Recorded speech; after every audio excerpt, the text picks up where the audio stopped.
G'day, welcome to Epic E-Bikes.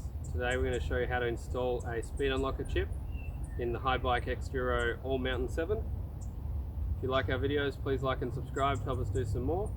And now we're going to start by removing this crank arm to get access to the motor cover and then install the chip. Okay, step one, we're going to remove the crank arm.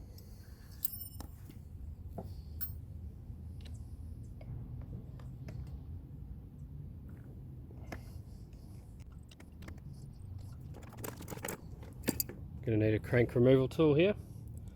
If you haven't seen how these work, you screw this back, screw the main body in.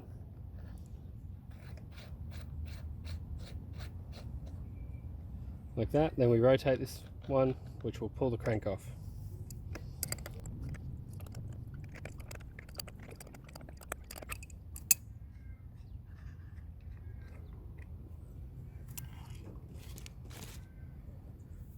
Okay, next step, we're going to remove these 5 Allen key retaining bolts on this plastic cover.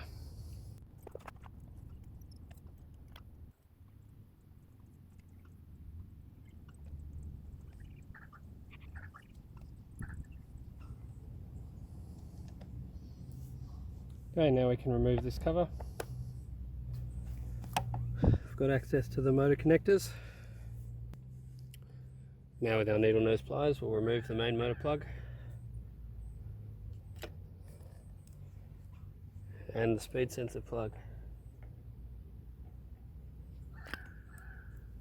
The speed sensor plug is grey. If you have other plugs, it's the grey plug you want, not the blue or the black.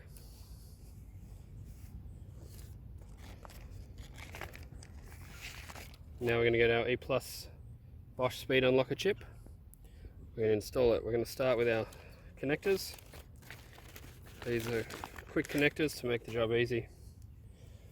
So you grab your connector, you line it up, pop it on. You get the motor plug, you make sure the wire cars are going to match. You click them together just like that. So we've got yellow to yellow, green to green, black to black, red to red. Same principle for the other plug.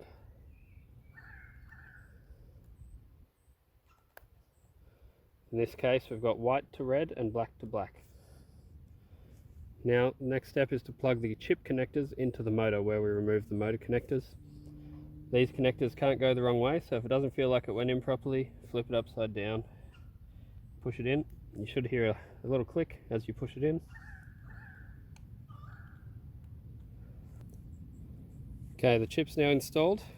It's not tacked away yet. In order to test it, I'm going to turn on the bike. This green LED and this red LED should light up briefly. There we go. A bit hard to see, but they do light up. Now if we press the walk button to activate the chip, you can see that red light's flashing. So that means the unlock's active. Press the walk button again.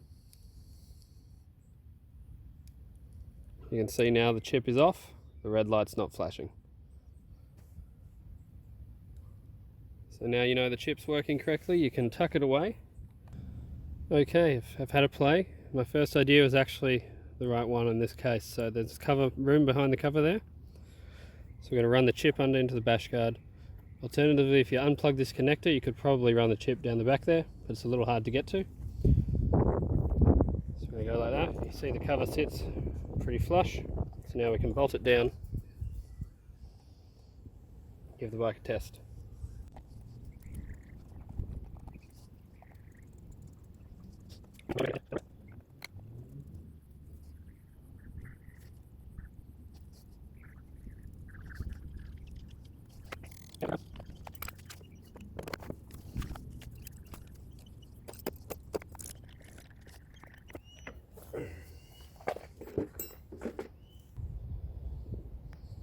Okay, now we can turn the bike on. Okay, now when we press the walk button, see it says 2.2, that means the chip's active. Leave it for a little bit, press it again. And 1.1, that means the chip's not active anymore. After you go for a ride, you may see it counting down here, saying 0.8, 0.9, 0.7. It'll flash back and forth a few times, eventually coming back to 0.0. You need to let it do this after you finish your ride. This stops the Bosch bike detecting that the chip's installed and allows you to continue enjoying riding the bike unlocked.